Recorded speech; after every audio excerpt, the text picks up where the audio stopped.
بسم الله والصلاة والسلام على نبينا محمد وعلى آله وصحبه أجمعين أما بعد. Ibadullah, aux serviteurs d'Allah, certes Allah dans son livre et certes son prophète Allah Ta'ala et son prophète Muhammad sallallahu alayhi wa sallam dans sa tradition fi sunnatihi prophétique nous ont éclairci que la science est la meilleure chose que la personne puisse rechercher dans cette vie d'ici-bas, dans cette vie mondaine. Et que la science utile, celle qui est la connaissance d'Allah subhanahu wa ta'ala, la science, la connaissance de sa législation et la connaissance de ses jugements, les jugements de la législation, naham. Et cette connaissance est la plus immense, la plus grande que l'on puisse rechercher dans ce bas monde. Allah Ta'ala nous a éclairci la grande place des savants, dans cette vie d'ici-bas. Puisqu'Allah subhanahu wa ta'ala dans le Coran, Naham Surat Ali Imran, Allah Ta'ala fi kitabihi al-Karim a annexé les savants à lui-même, Naham, lorsqu'il fait allusion au témoignage, lorsqu'il parle du témoignage de son unicité. Allah Ta'ala nous dit dans le Coran, Shahid Allahu annahu la ilaha illa huwa wal malaikatu wa ulul ilma qa'iman bil qist. Naham.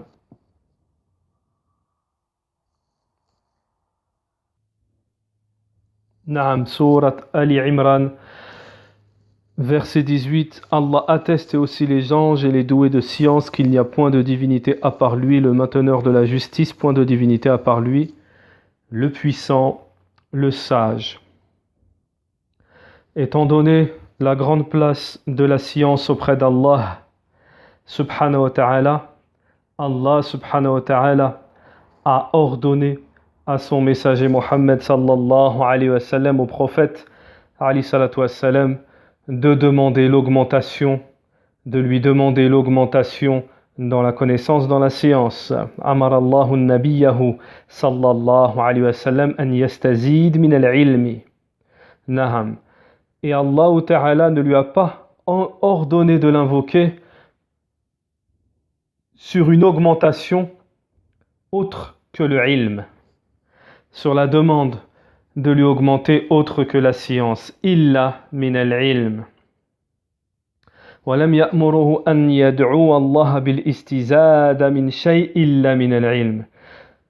قال عز وجل وقل رب زدني علما. Et Allah Ta'ala dit dans le Coran, et dit au Seigneur, augmente ma connaissance. Et les ulama ont dit en ce qui concerne ce verset, dans l'explication de ce verset de Tafsir ibn Kathir, que depuis que le prophète alayhi wassalam a demandé à Allah de l'augmenter en science, il n'a cessé de s'augmenter en science. Et cela parce que la prophétie est basée sur la connaissance d'Allah subhanahu wa ta'ala. C'est pour ça que Allah Ta'ala donne au prophète de sa connaissance. Naham. Allahu Azza wa Jalla rafa'a alladhina utul ilma daraja. Allah Ta'ala a élevé en degré. Allah Ta'ala a élevé en degré ceux à qui il a donné la connaissance. Et Allah subhanahu wa ta'ala nous a éclairci la grandeur, l'immense grandeur de la connaissance, la place que la connaissance a auprès d'Allah subhanahu wa ta'ala. Allah Ta'ala nous dit dans le Coran, Yarfa'illahu alladhina amanu minkum walladhina utul ilma darajat. Surat al-Mujadala, verset 11. Naham.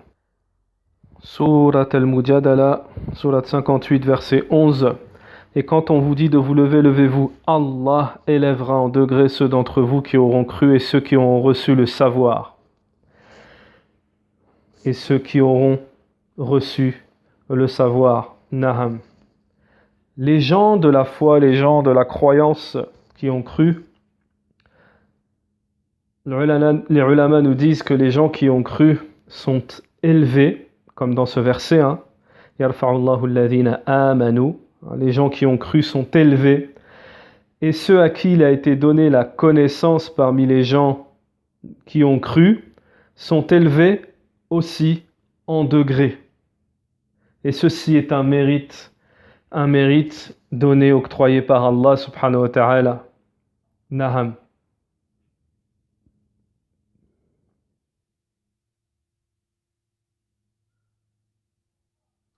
Et c'est pour ça que les savants nous disent, il y a parmi les gens des gens de science qui sont vivants et d'autres qui ne le sont pas parmi les gens de science, c'est-à-dire qui sont morts.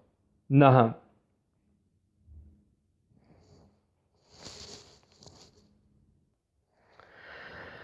C'est pour cela que la législation a immensifié la connaissance, elle a appelé à celle-ci et elle a incité les gens à apprendre la science. قد جاء في بعض الآثار أنه قال. Donc il nous est parvenu dans certains récits, parvenu des salafs, qui disaient sois un savant ou un enseignant, mais ne sois pas le troisième parmi eux, car sinon tu seras perdu. Naham, car sinon tu seras perdu.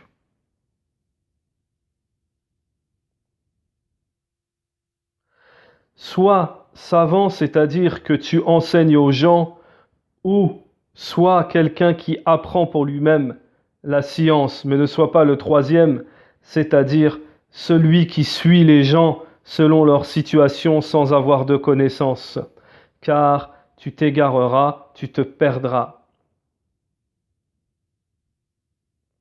فالذي لم يكن عالما أو لم يكن متعلما, celui qui n'est pas savant ou celui qui n'est pas dans l'apprentissage et dans l'instruction qui donne, qui propage aux autres, huwa ala sabil al-halak, huwa ala sabil al-halak. Naham. Donc lui, il est sur le chemin de la perdition. Celui-là, il est sur le chemin de la perdition. وَمَنْ كَانَ عَالِمًا أَوْ مُتَعَلِّمًا مَعَ الْإِخْلَاصِ قَصْدُ وَالنِّيَّةِ.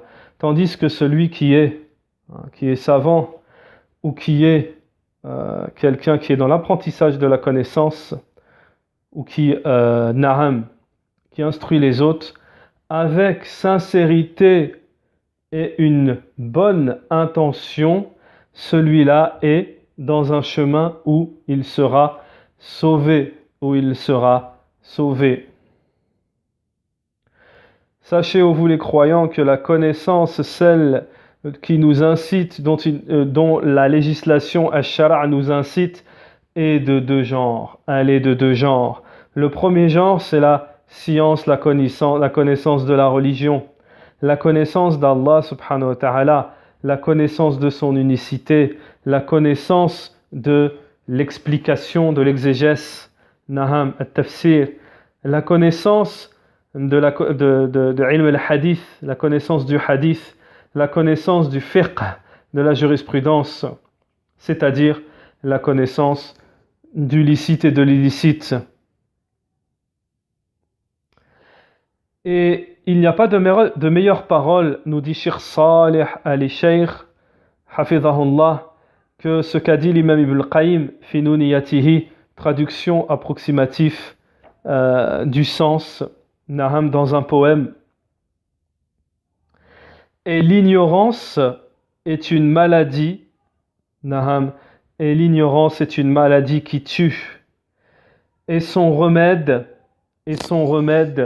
est de deux genres. les textes du Coran et de la Sunna, naham, et son remède est de deux genres. Le premier genre, le texte du Coran et de la Sunna. Et le guérisseur, c'est le savant éduqué. Naham, c'est le savant éduqué. Naham.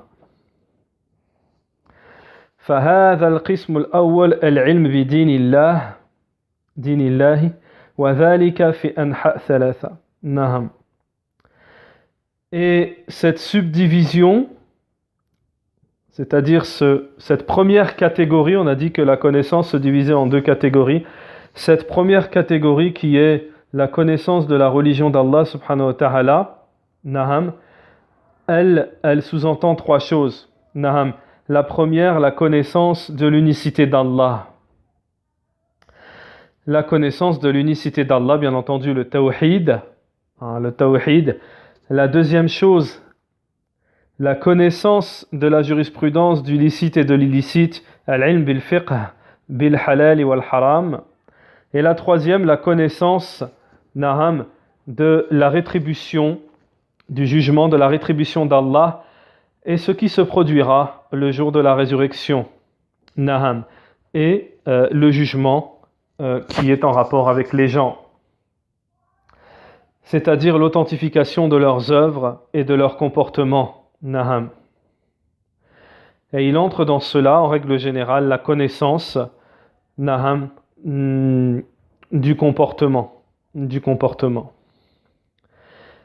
Donc cette connaissance, ces connaissances au pluriel sont utiles pour atteindre le but, naham.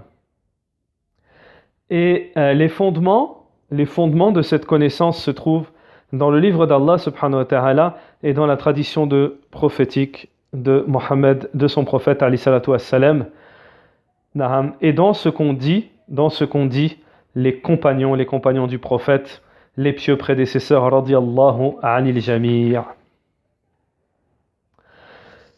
Alors nous avons dit que la première catégorie en ce qui concerne al-ilm, qui se divise en deux catégories, al-ilm bi-shara', c'est la connaissance de la législation qui est la noble, qui est la connaissance la plus noble, la science la plus noble, naham, celle que Allah Ta'ala a honorée. Par celle-ci, les gens de science, celle par lesquelles Allah a honoré les gens de science. Naham. Allah Ta'ala nous dit dans le Coran, Surat Fatr, verset 28, Innama yakhsha Allah min ibadihi al-ulama. Et ceux qui craignent le plus Allah parmi ses serviteurs sont les savants. Naham.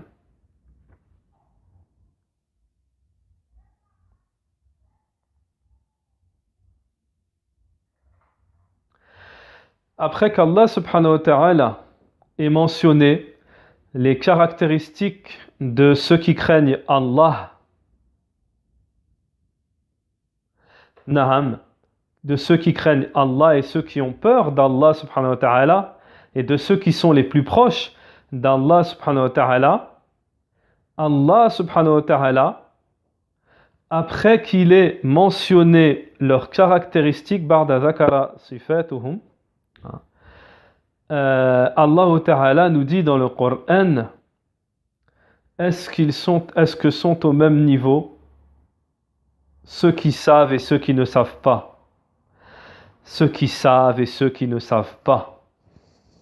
Retenez bien ce verset car il est très important et très significatif. Est-ce que sont au même niveau ceux qui savent et ceux qui ne savent pas? Non. Cheikh Salih al-Sheikh nous dit Na'am inna ahla al-ilm billah alladhina alamu wa amalu na'am. Donc Cheikh Salih al-Sheikh nous dit oui, les gens de science qui ont la connaissance d'Allah subhanahu wa ta'ala, ceux qui ont appris, qui ont su et qui ont œuvré, na'am, leur cœur s'est empli de crainte pour Allah subhanahu wa ta'ala et ils ont eu peur et leurs cœurs ont frémi envers Allah subhanahu wa ta'ala et ils se sont et ils se sont mis sur la droiture, sur la sunna, sur le chemin droit. Naham. Donc ils ont un rang supérieur aux autres. Et c'est pour ça que Allah subhanahu wa ta'ala les a honorés d'un immense honneur. فهذا النوع من العلم به. Donc ça c'est un genre de connaissance par lequel Allah subhanahu wa ta'ala a honoré les gens de science. Et le cheikh nous dit, les savants de cette communauté sont ceux qui ont hérité des prophètes. Car le messager d'Allah alayhi salatu wassalam nous a dit فَإِنَّ الْعُلَمَاءَ وَرَثَةُ الْأَنْبِيَاءِ وَرَثَةُ الْأَنْبِيَاءِ وَإِنَّ الْأَنْبِيَاءَ لَمْ يُوَارِثُوا دِرْهَامًا وَلَا دِينَارًا وَإِنَّمَا وَرَّثُوا الْعِلْمَ فَمَنْ أَخَذَهُ أَخَذَ بِحَظٍّ وَافِرٍ. Naham. Le prophète alayhi salatu wassalam nous a dit, les savants ont hérité,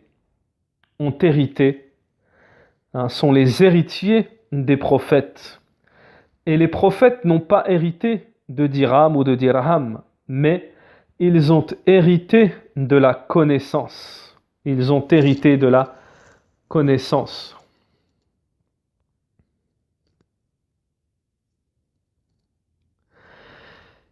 Alors le résultat de cette connaissance, c'est-à-dire de la connaissance du savant et de celui qui transmet, de l'enseignant, c'est que les gens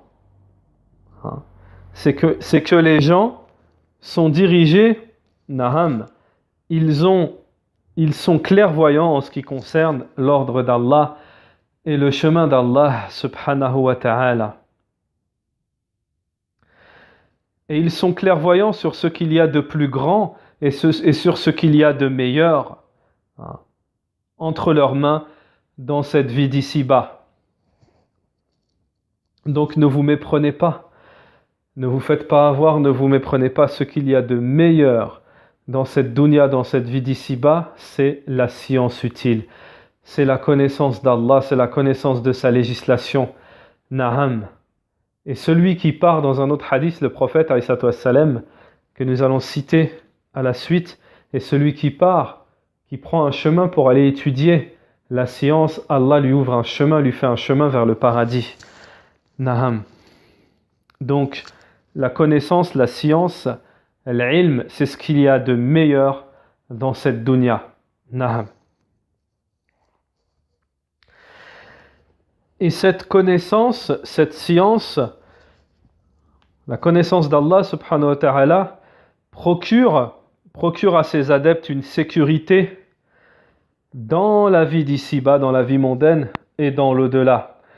Et leur procure aussi une clairvoyance sur les droits d'Allah subhanahu wa ta'ala et sur les droits de son messager sallallahu alayhi wa sallam. Et ceci, entre autres les droits, ceux qu'Allah a rendus obligatoires, naham. Les gens prennent connaissance, naham, et sont sur l'éclaircissement de ces droits qui sont très importants. Naham. Et les gens apprennent à connaître Allah par le biais de cette connaissance et apprennent à connaître ses jugements. Naham. Ils apprennent aussi à connaître le droit d'Allah en ce qui concerne ses noms et ses attributs. Naham. Et qu'Allah subhanahu wa ta'ala est la seule divinité digne d'être adorée. Naham. La divinité qu'il faut diviniser. Naham.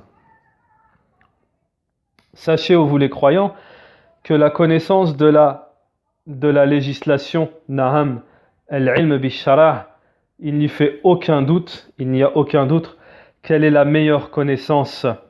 Quelle est la meilleure connaissance? C'est pour cela qu'elle est obligatoire pour les gens, qu'ils prennent toutes les causes, naham, qu'ils s'entraident dans la propagation et dans l'apprentissage de la connaissance légiférée, naham, et qu'ils s'encouragent à ceci, par tout moyen, légiférer, par l'argent, par les biens.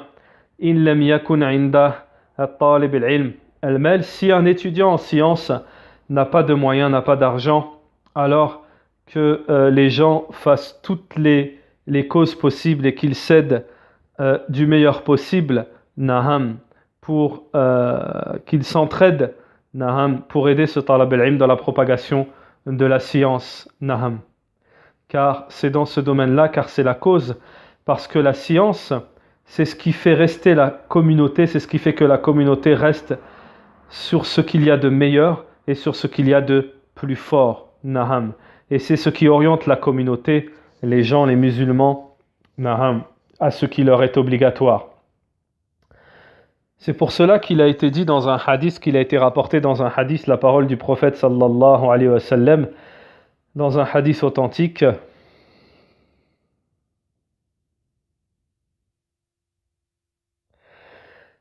comme quoi Allah subhanahu wa ta'ala, le prophète sallam a dit, Allah subhanahu wa ta'ala ne retire pas la science de la poitrine des gens, mais plutôt il retire la science en faisant mourir les ulama, au point où il ne reste plus de ulama et où les gens prendront leur science des têtes à la tête, chez les têtes parmi les ignorants.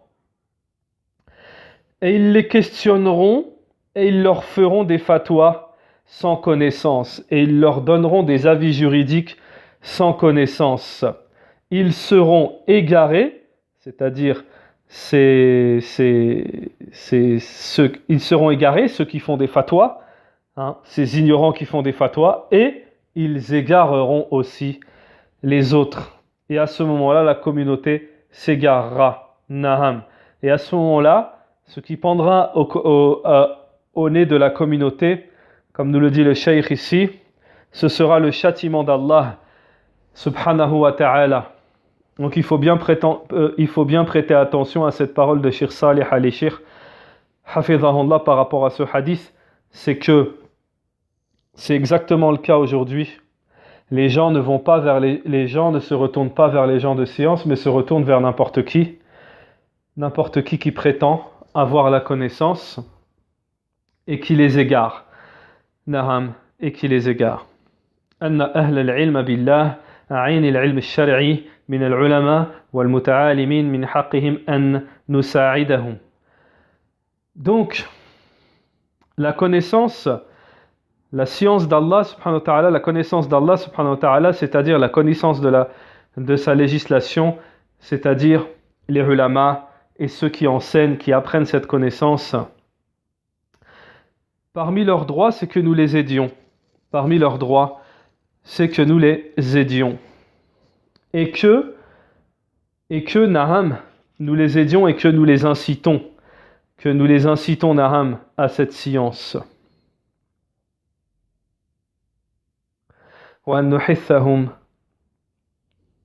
Et surtout les jeunes, ceux qui sont sur le chemin de l'apprentissage de la science légiférée, ou les savants qui ont un plus grand droit, ou alors les savants qui ont un plus grand droit, فَهَذَا النَّوْعُ مِنَ الْعِلْمِ نَوْعٌ شَرِيفٌ عَظِيمٌ. Donc ce genre de science, la science légiférée, c'est un genre de science ce genre de science est la science la plus noble, la plus grande, la plus immense, la plus noble. C'est pour ça qu'il a été demandé, lorsque l'imam Malik a été questionné, l'imam Ahmed ibn Hanbal rahimahullah a été questionné, lorsqu'il lui a été demandé à partir de quel âge est-ce que l'on apprend la science, l'ilm, et jusqu'à quand nous devons arrêter, c'est-à-dire de quand à quand nous apprenons la science légiférée. L'imam Ahmed rahimahullah a répondu: nous apprenons la science du berceau à la tombe, c'est-à-dire prenez toute votre vie, mettez toute votre vie dans la connaissance, dans la science. Naham. Et c'est pour ça que le prophète alayhi wassalam a dit: la recherche de la science est obligatoire pour tout musulman. Naham. Akhrajahu Ibn Majah, naham, wa Tabarani, naham, fil awsat. Naham. Al-ilm, donc le hadith, qala sallallahu alayhi wa sallam, طلب العلم فريضة على كل مسلم فإن العلم أمره عظيم. La connaissance, la science, c'est une affaire très grande, très immense. Lorsque l'imam Shafi'i a été questionné sur la cause qui l'a amené à apprendre la science, il a répondu: j'ai visionné toutes les sciences, toutes les connaissances que les gens apprenaient. Et j'ai trouvé que la plus noble était de deux genres. Les plus nobles étaient de deux genres. La connaissance des religions, la connaissance de la religion, et la connaissance des corps, c'est-à-dire la médecine, c'est-à-dire la connaissance, l'ilm, de la législation islamique, et la connaissance, la science de la médecine. Lorsque j'ai analysé la connaissance, donc j'ai consulté la connaissance, la médecine, j'ai trouvé qu'elle avait un intérêt mondain. J'ai trouvé qu'elle portait sur un intérêt mondain. Et lorsque j'ai regardé la connaissance de la religion, j'ai trouvé qu'elle avait un intérêt mondain et un intérêt dans l'au-delà. Donc, je me suis imprégné de la connaissance des religions, de la religion sur la connaissance. J'ai préféré la connaissance de la religion à la connaissance de la médecine. Naham. Vous trouvez ça dans Wassir A'lam al-Nubula. Naham.